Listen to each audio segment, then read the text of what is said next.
In the midst of viewership challenges, Netflix continues to diversify into creator content, video podcasts and more. Is Netflix trying to YouTube-ify itself? And if so, will it work? Listen on for more.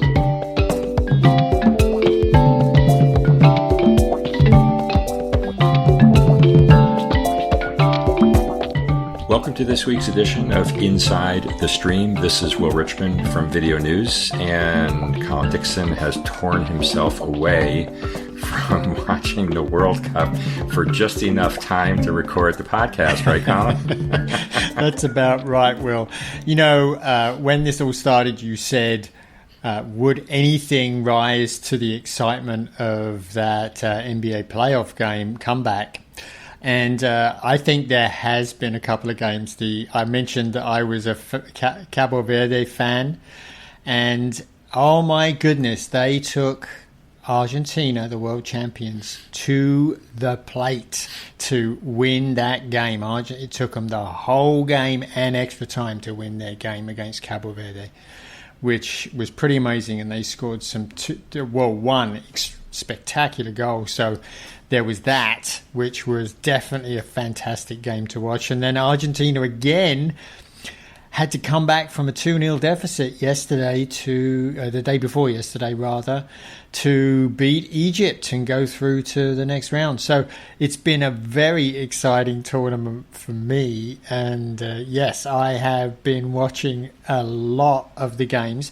I have not been alone, Will, because a lot more people are watching it here in the US. Apparently, the US Bosnia-Herzegovina game attracted 26 million viewers, and the US Turkey game attracted over 17 million viewers. So a substantial amount of people are really following it this time, and that's beginning to make it look like the $485 million that Fox paid for the rights to the World Cup for 2026 is going to be chump change versus what's going to be paid for the next World Cup, because apparently Netflix, Disney and Alphabet are all sniffing around the rights, and sources apparently are saying that they're budgeting $1.5 to $2 billion.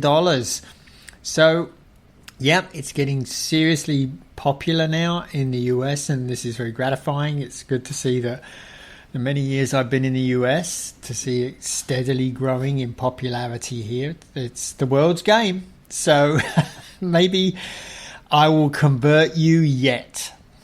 Well, as we've talked about in the past, I am not a soccer fan. I'm one of the handful of Earth's population that is not a soccer fan. But I have been watching some of the games. I watched the two most recent USA games. I watched the Mexico-England game, which I can't believe you're not trumpeting here in your opening. But we appreciate your humility, because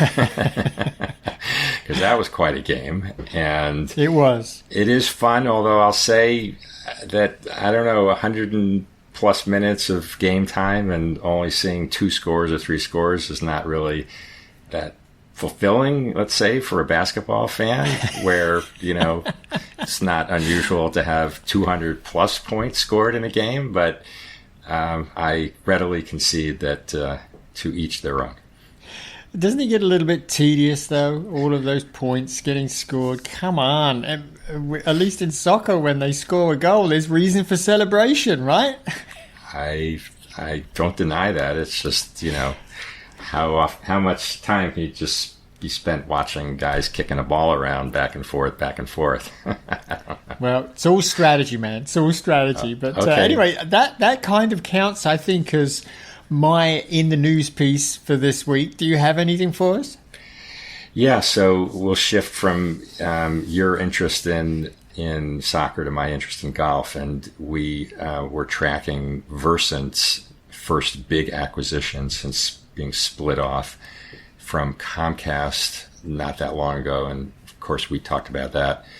Split off on a podcast a number of months ago. Last week, we talked about the Comcast NBC Universal split off that's now going to be happening, and the whole thesis that Versant management laid out when that deal occurred, that split occurred, was that they were going to focus on certain verticals that they were already involved in and thought there was more upside in. And that's exactly what they did this week. They're spending $530 million, I should say, in cash to buy a company called Full Swing, which is a sports tech company that does simulators and launch monitors and virtual greens and things like that in golf, and is also extended into baseball, and I'm guessing has designs on other sports as well.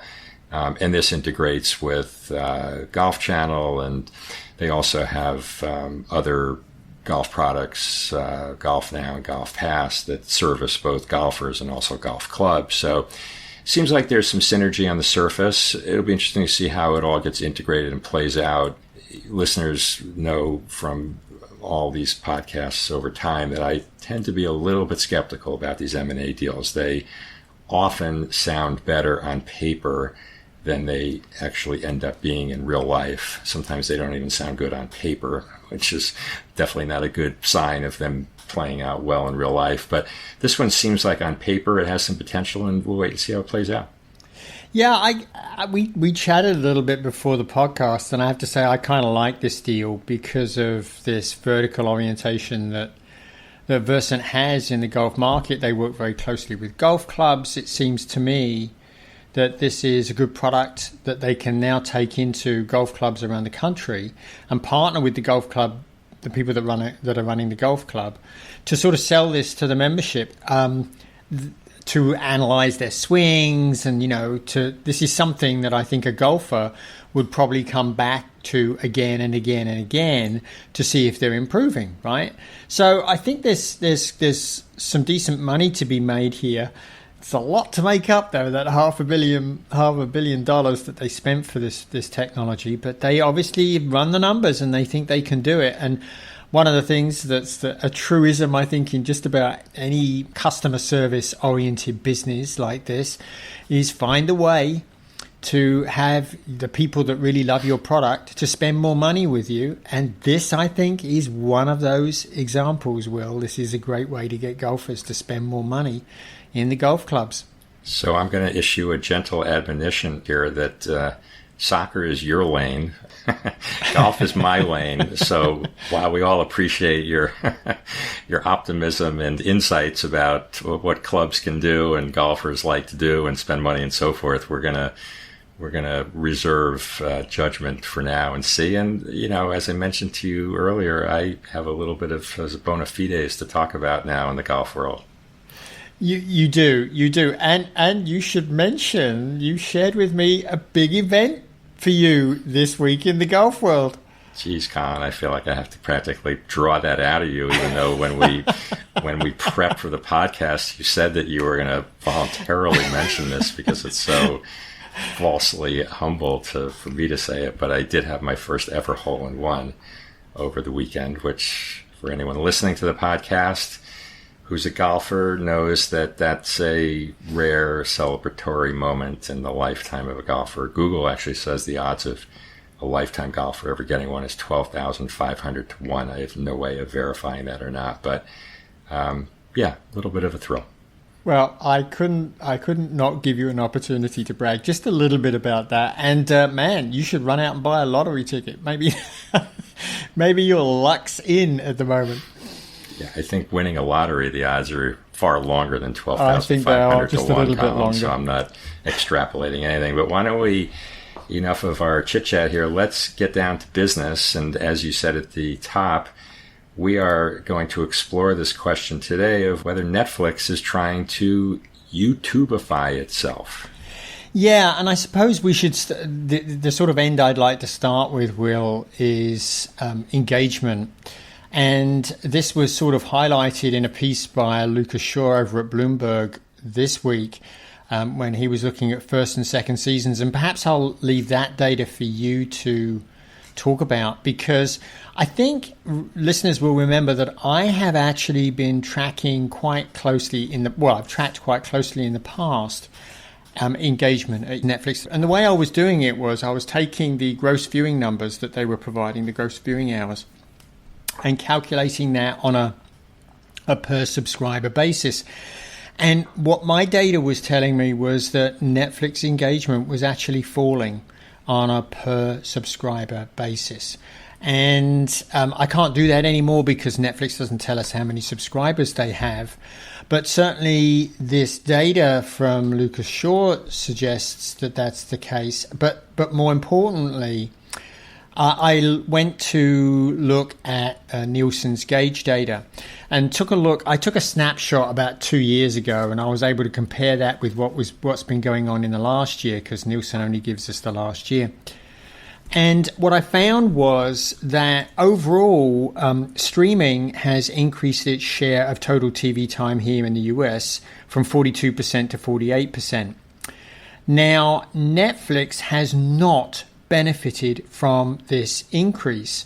It has stayed pretty much flat, bouncing around about 8%. Now, it has peaked at 9%. It did that in December of 2025, but it only was up, significantly up above 8% for 2 months. And that was December and January. It's gone all the way back down. Actually, it's below 8% for the latest report data, which was April data. And it really hasn't moved at all for 2 years. And incidentally, it's pretty much the same for Disney with Hulu and Disney Plus. It hasn't moved much in 2 years either, so they're not the only ones here. But I tell you what has, and that's YouTube. YouTube has increased from about 11% 2 years ago to 13% today. So, and this is, total share of television viewing time in the US. So YouTube was the most popular TV channel, if you like, 2 years ago, and now it's even more so. It's even more a bigger obsession with TV viewers here. So what this data sort of shows is that Netflix, we think it is continuing to gain subscribers. It's really not benefiting from this growth in the use of streaming over traditional TV in the way that YouTube is, and maybe some of the other services are.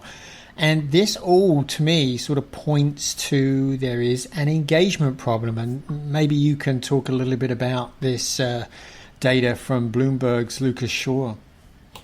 Right, and I'm going to do that in just a second. I just wanted to quickly add that this engagement problem narrative was very much on the minds of investors when Netflix was bidding for Warner Brothers Discovery, in that brief moment where they had the winning bid, and before Paramount then, made 5 or 6 successive bids on top of itself to finally win Paramount Skydance. But, people were concerned that there's an engagement problem at Netflix. Netflix denied it, vehemently. And they did not end up winning the deal. But here we are again, engagement. So this data from Lucas Shaw, now I want to just put an asterisk that you and I have tried to verify some of this data by looking at Netflix's own viewing reports that it issues. And we were able to verify a bit of it, but not all of it. So to some extent here, I just want to give the caveat to our listeners that I'm going to quote these data points, but I'm going to, ask for listeners to take them at face value. They may well all be perfectly accurate, or at least directionally accurate, but we don't know for certain. They're not based on published data, at least that we can find. So what he says is One Piece lost, and this is all under the banner of viewership of Netflix shows dropping season 2 versus season 1. One Piece lost more than 30% of its audience second season. Beef was down 70%. Night Agent was down 50% second season, another 35% third season. Avatar: Last Airbender down 60% over week 1, over the first week. And there's some other data as well that he shares for the 4 seasons, for Running Point, and I'm guessing he has others as well. So his point of view on this is that this is something of significant concern at Netflix, and that they're digging into the data to try to understand what's going on here. And as we've been talking about on this podcast since the beginning of time, Netflix is a very data-driven company. Anybody who's really ever been around or dealt with Netflix knows that they are, if anything, that was one of their key innovations relative to their TV competition, was that they were, because they had that first-party data, they had the data on their users, their subscribers' actual viewership. They were able to really use it to guide their content negotiations, their content selection in the first point, their content negotiation. They always had this very asymmetric negotiating leverage versus suppliers that TV studios and networks never really had. So Netflix is a data-driven company. No doubt they're digging hard into this. We're certainly not in a position to have that underlying data to guess or to really understand what's going on, but we do have some of our own theories for what's going on, and we're going to just spend a couple of minutes talking about that and let you kick off with your first sense of what you think is going on here. Yeah, I think potentially what we're seeing here, Will, is the downside of binge viewing. So if you look at the way TV audiences typically built in the days of TV's yore, 10, 20 years ago, very often a popular series or a series that would become very popular grew its audience sort of slowly over the first season.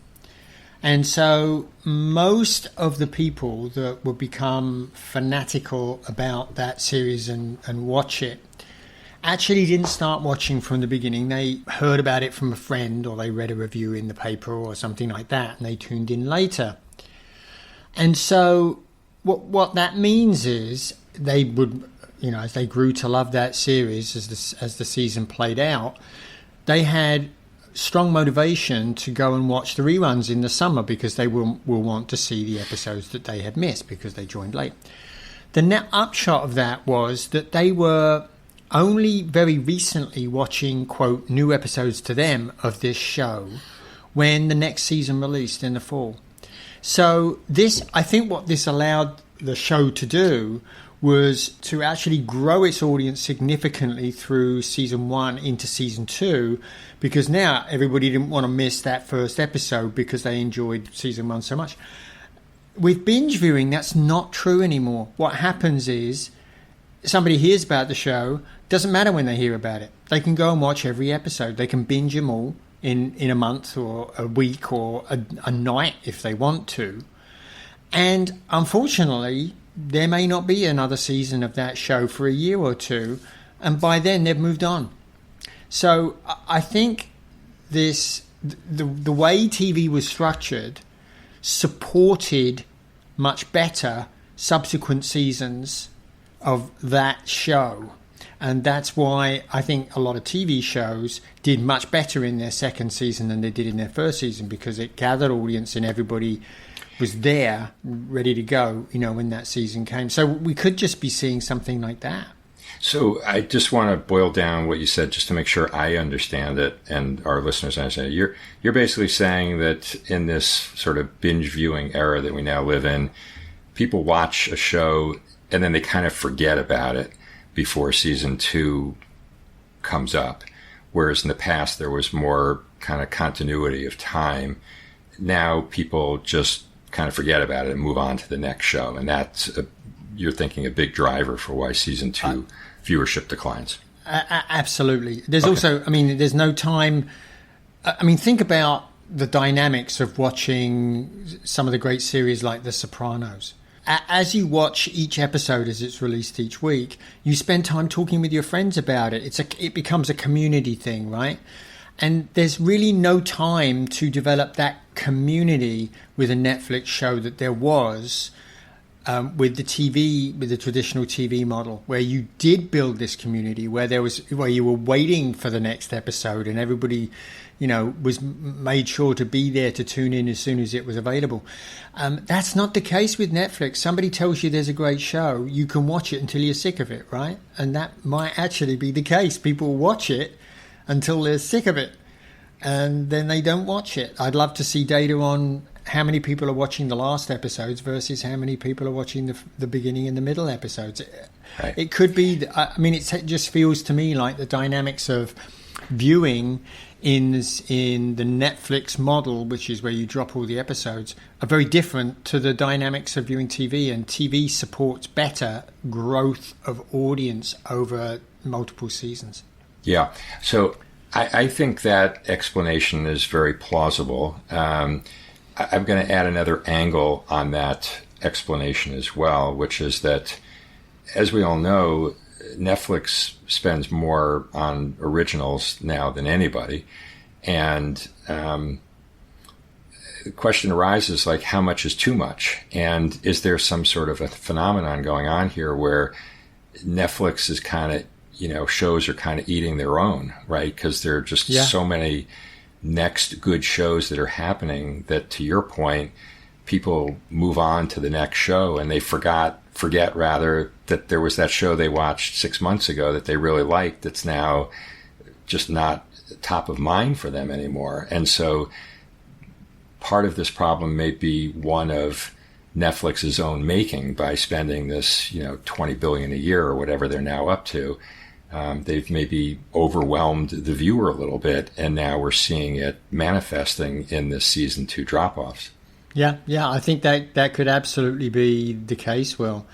Now, one of the things that we have also seen in the market is that I mentioned the YouTube numbers. It looks like Netflix could be eyeing that YouTube model, right? Right. So what we discussed the last couple of minutes, trying to diagnose what the problem here is, and there may well be other reasons for the second season drop-offs. We don't know. And I think actually it'd be very interesting for a analyst to ask on an upcoming Netflix earnings call what that data is in fact showing about season 2 viewership drop-off. But it appears that, maybe irrespective of what the actual reason is, what they're trying to do to mitigate it is to pursue more YouTube-like content. And you and I have talked about this in prior podcasts, and we've generally been complimentary of Netflix's moving into things like video podcasts and creating short clips for vertical viewing on its mobile app, a variety of different things. And Miss Rachel, which is a YouTube show, is in their top 10, I think now, most watched. They signed that big $100 million deal with Jay Shetty to poach him. And generally speaking, we've been pretty complimentary of that. We do want to sort of revisit this a little bit today on today's podcast. And under this banner of, like, is Netflix really now trying to YouTube-ify itself? And is that, if they are trying to do that, is that going to be a winning strategy for them? And it feels to me a little bit like it harkens to what Netflix management said at one time many years ago, that in pursuing their original programming agenda, if I'm going to paraphrase this a little bit, but they were trying to become HBO before HBO became became Netflix. Again, this was pre-HBO Max days, before really HBO was pursuing streaming in any way. So here we are now. YouTube is the 800-pound gorilla. We all know that. Netflix now emulating some of what YouTube has been doing for ages. Is this a winning strategy? This is a really good question. I mean, there's a strong argument for stay in your lane, right? They set out to become HBO. That I think they've largely succeeded at that. There are probably HBO fans that would argue with me strongly about that, but I think they've largely succeeded with that. But they're faced with, as as is every other traditional TV provider, the uncomfortable fact that YouTube continues to grow its share of television. And they need to get on that train if they are going to blunt YouTube's appeal or get some of that growth that YouTube is getting. And Netflix is not the only one. Disney said that they are going to do this, right? Now, they've had some problems because they invested in OpenAI, I think it was, for AI-driven production tools, and then that all went away, and now they have to revamp their strategy. But Disney still nonetheless has this strategy that they want people creating fan videos around their properties and putting them on Disney+. So Netflix certainly doesn't have an announced strategy of doing that. But Ted Sarandos has said several times that he views YouTube as kind of a proving ground for them to cherry pick to bring the best of the providers from YouTube into the Netflix experience, which appears to be what they're actually pursuing doing. Let me, if I can just jump in for a second there, Colin. I've seen those comments too, and sometimes he uses the term farm league, which feels a little bit derogatory, a little edgy in my listening, but be that as it may, maybe a little reminiscent of the way that Time Warner's CEO many years ago referred to Netflix as the Albanian army, with a very dismissive, an obviously dismissive tone of voice.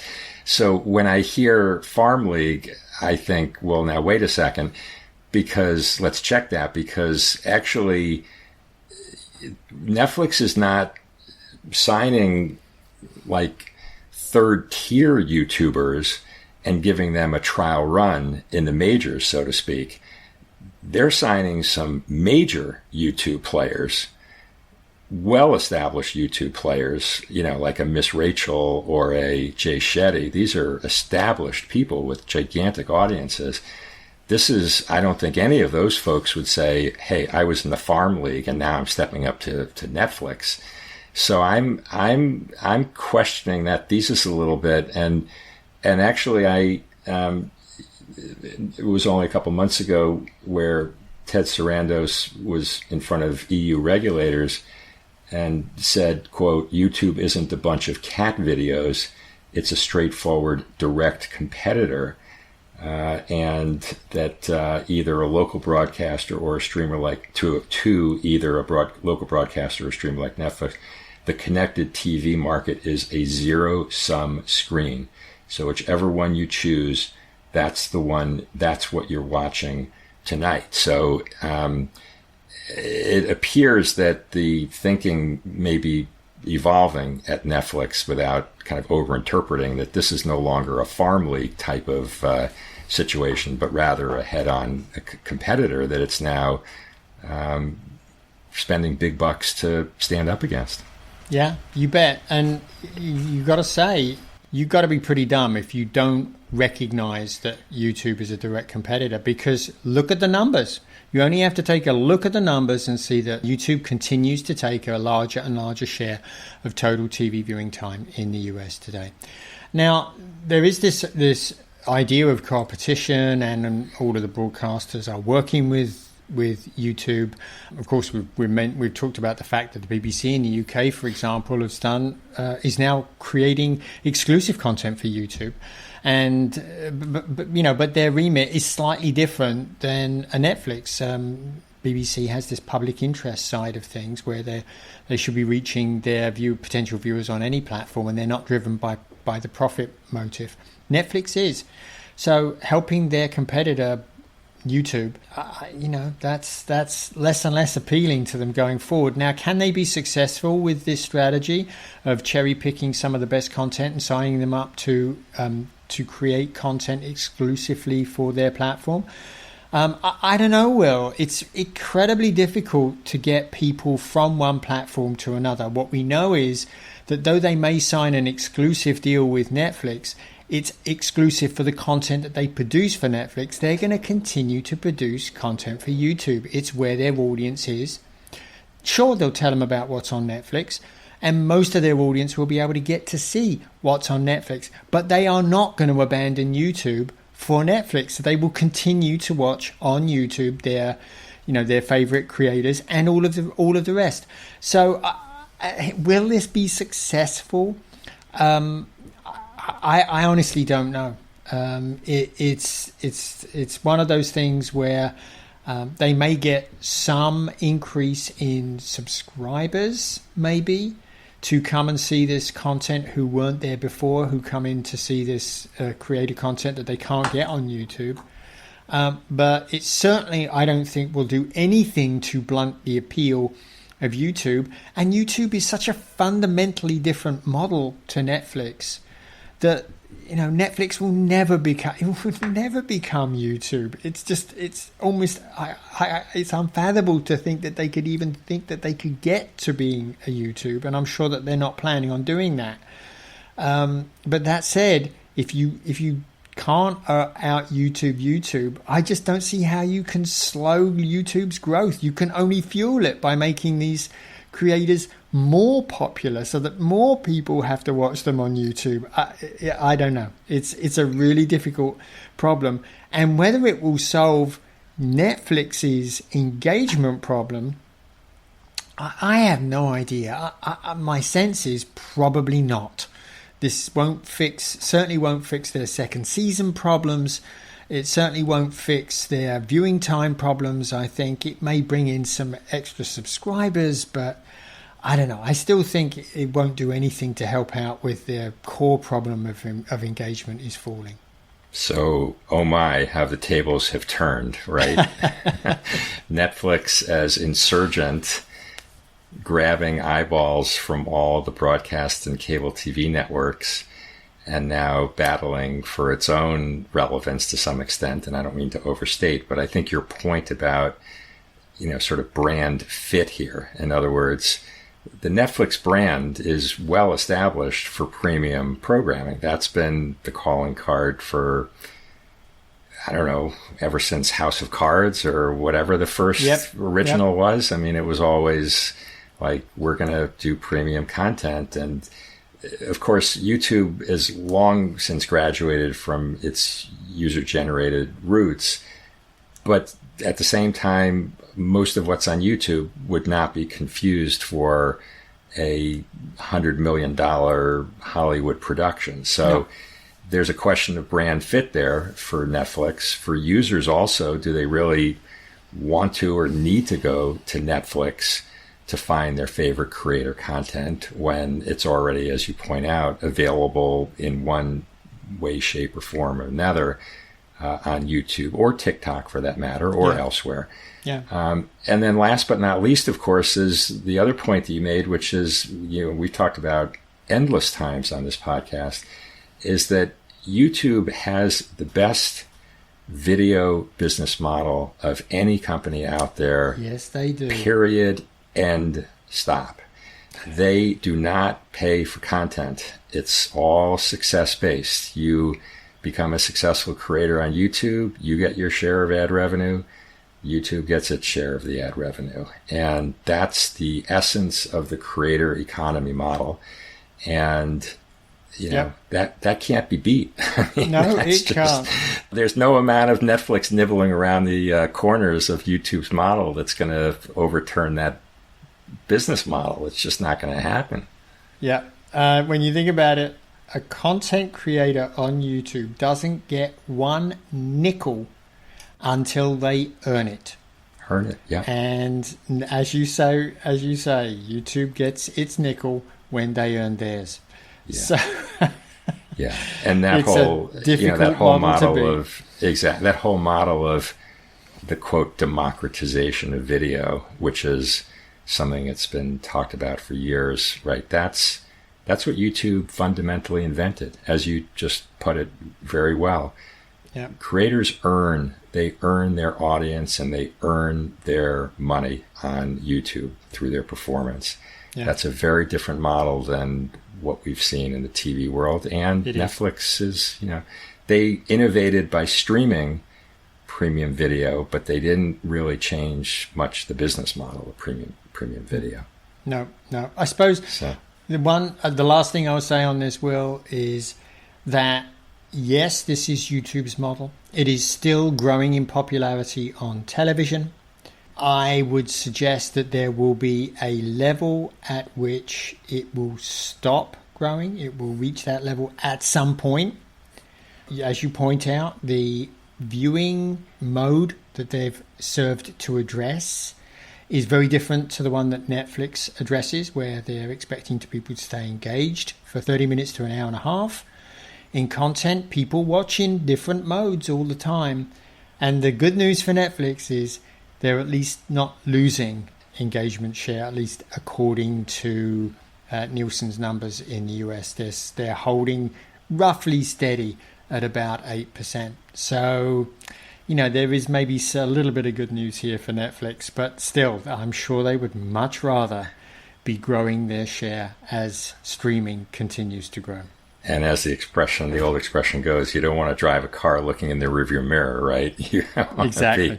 They may have been in that 7 to 8% for the last 24 months, but that's what happens next month and 6 months from now and a year from now that they need to be focused on. So it's a pretty interesting discussion. It's really, we have to acknowledge that Netflix has been a massive success story. I mean, arguably the Kleenex brand, quote unquote, the Kleenex brand of streaming video.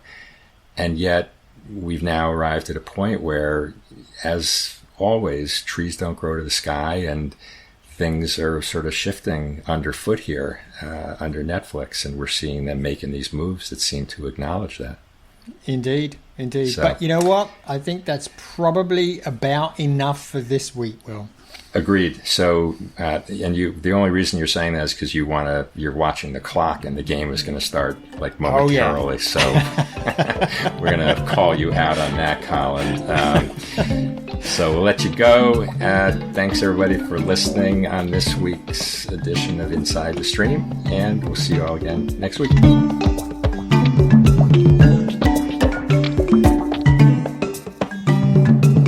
Inside the Stream is a production of In-Screen Media and Video News, all rights reserved.